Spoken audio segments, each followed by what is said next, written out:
Balico. Donc c'est un restaurant de spécialité niçoise qui a pour particularité de se transmettre de génération en génération. Donc moi je suis la troisième. Donc la cuisinière à la base c'était ma grand-mère Adrienne et le restaurant a été créé en 1979 par mon papa avec l'aide de ma maman.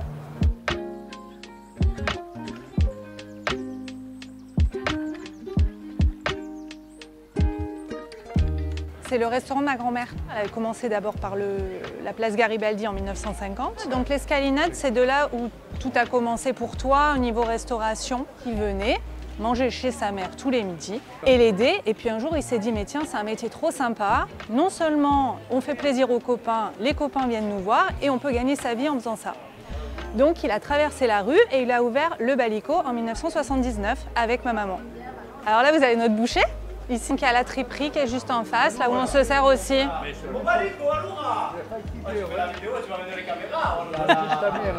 Là, il y a le marché aux poissons. Je vais aller voir... J'ai toujours peur de me prendre un oiseau, moi, ici.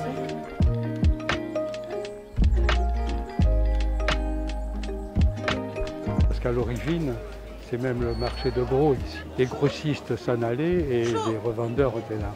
Belle et bonne. Comme la patronne. Esbeulo baudo. Eh, le baudo, esbeulo baudo, hein. Quand je te vois, je vois ta mère. Avec les ravioles, la tourte de blette. La tourte de blé. Elles sont plus qu'inspirées, elles sont à l'identique. On reproduit exactement ce qu'elle nous a transmis. Donc on respecte ses produits, on respecte la saison, de tout ce qu'elle nous a donné comme conseil et on ne s'aventure pas trop dans l'invention. On va rester vraiment comme elle nous a demandé de le faire.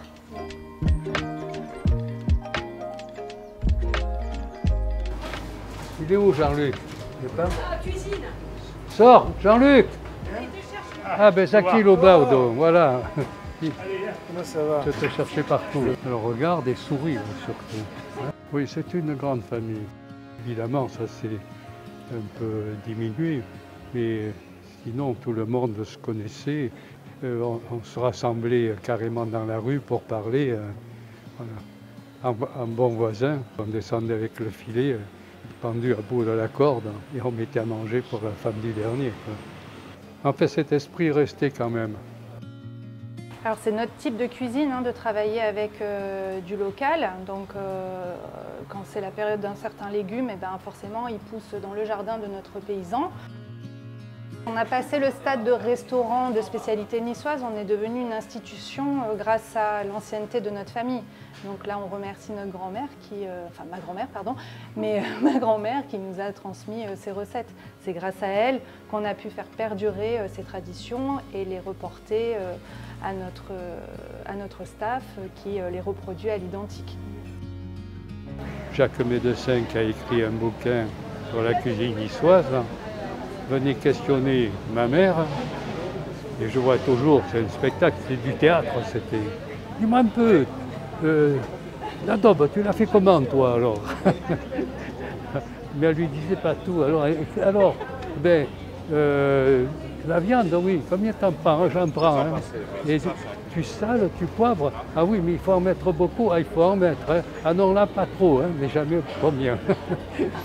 Le secret est conservé. Mais c'est évident que si on me demande, si vous me demandez combien tu mets de sel, au poignet. Nous, on respecte les traditions jusqu'au bout. En même temps, la mode est un éternel recommencement. Donc, en général, si on ne bouge pas trop, à un moment, on va retomber juste quelque part, on va être dans le coup. Oui, parce que là, notamment le bar, c'était déjà avant le Balico, c'était comme ça. En général, c'est assez tape à l'œil parce que ça ne se fait plus trop. Donc, et ça va revenir, et voilà, et je serai dans le coup. Puis celui-là, je peux vous dire qu'il en a connu quand même des histoires. Vaut mieux qu'il ne les raconte pas toutes, d'ailleurs.